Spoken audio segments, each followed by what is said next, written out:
180 operatori al giorno con 7 diversi scenari sul territorio regionale per un totale di 650 persone.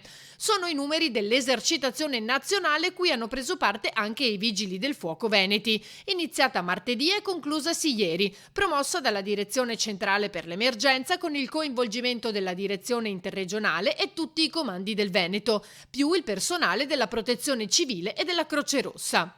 L'esercitazione aveva lo scopo di testare la capacità di risposta in caso di calamità, con la mobilitazione delle colonne mobili regionali.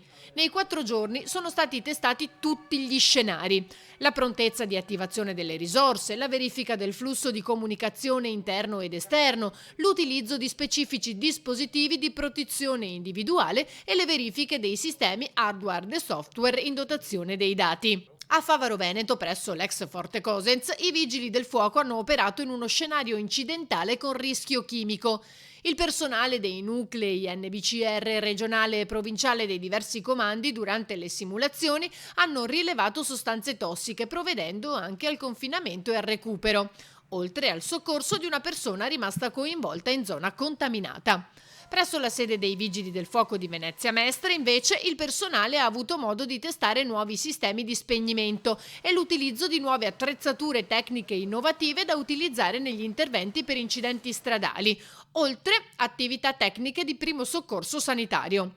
Testati scenari incidentali anche con auto elettriche. La settimana prossima le esercitazioni dei Vigili del Fuoco proseguiranno in Lombardia, Lazio e Puglia.